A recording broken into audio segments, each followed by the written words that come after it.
Ang kalinaw mananganha kanimo sa karong adlaw magbasa na pud tag another verse sa Bible mahitungod sa mga anak ug mga ginikanan.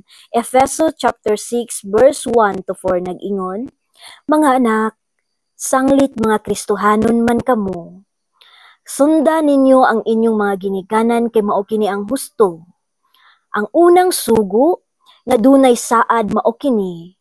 Tahura ang imong amahan ug inahan ug kini ang saad aron ka mabulahan ug mataas ang imong kinabuhi dinhi sa kalibutan. Mga ginikanan, ayaw pasuka ang inyong mga anak.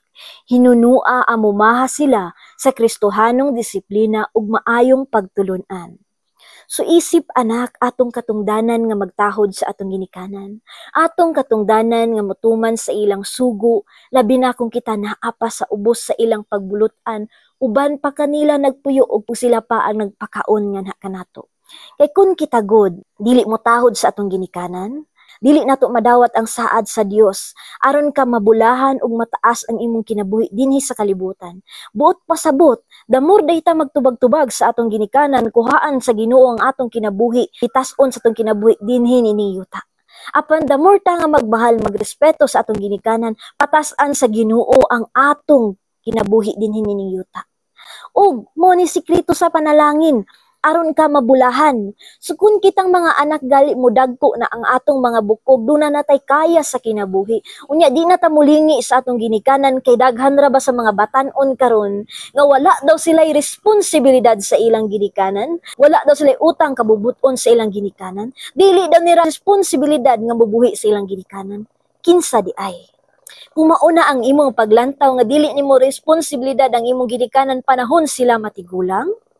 Panahon sila nga di nakakamoy, panahon nga matigulang sila nga di nakahimo sa pagpanarbaho kay luya na ang lawas, luya na ang tuhod.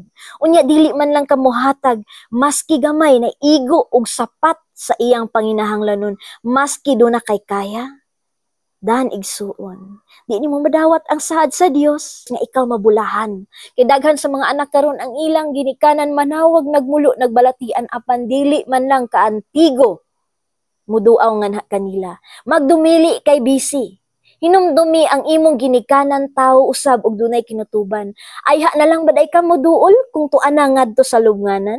Ayha mo lang day ba? Duawon kung naa na sa lungon ang imong ginikanan. Samtang buhi pa ang imong ginikanan, adtua, duawa, ug panggaa ug mahala. Kay mao ka nay sikreto sa panalangin gikan sa Dios. Kita ding mga anak maswerte ta kung magpangga tag magmahal sa atong ginikanan kay naa diri sa Biblia nagisaaran ta sa Dios na kung kita mag-amuma sa atong ginikanan, dan igsuon mabulahan ta. But pasabot tagaan tag daghang grasya sa Ginoo ug mataas ang atong kinabuhi nining kalibutan.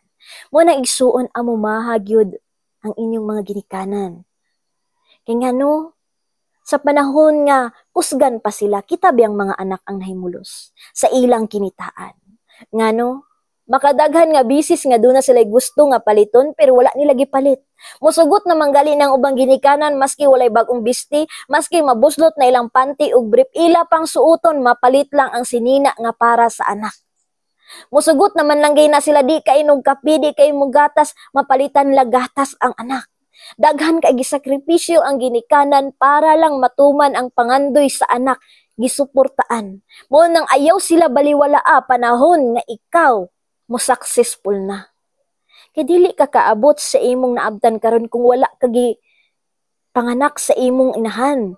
Kay diha pa lang sa sinapupunan sa imong mama giampingan na kag-ayo. Hangtod nga ikaw minggawas. Sa dihang bata pa ka, di pa kakalakaw, giamuma ka giilisan sa imong ginikanan. Nagpatulog singot aron ikaw madako.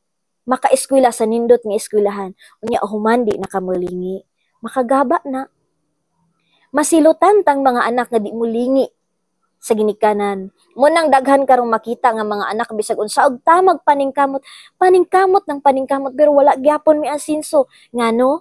Gitalikdan man nila ang ginikanan. Apan sudunga tong mga tao nga di nag-amuma sa ilang ginikanan, di ba gi-bless pag-ayo sa Ginoo. Mo nang igsuon, ayaw kalimti ang imong ginikanan.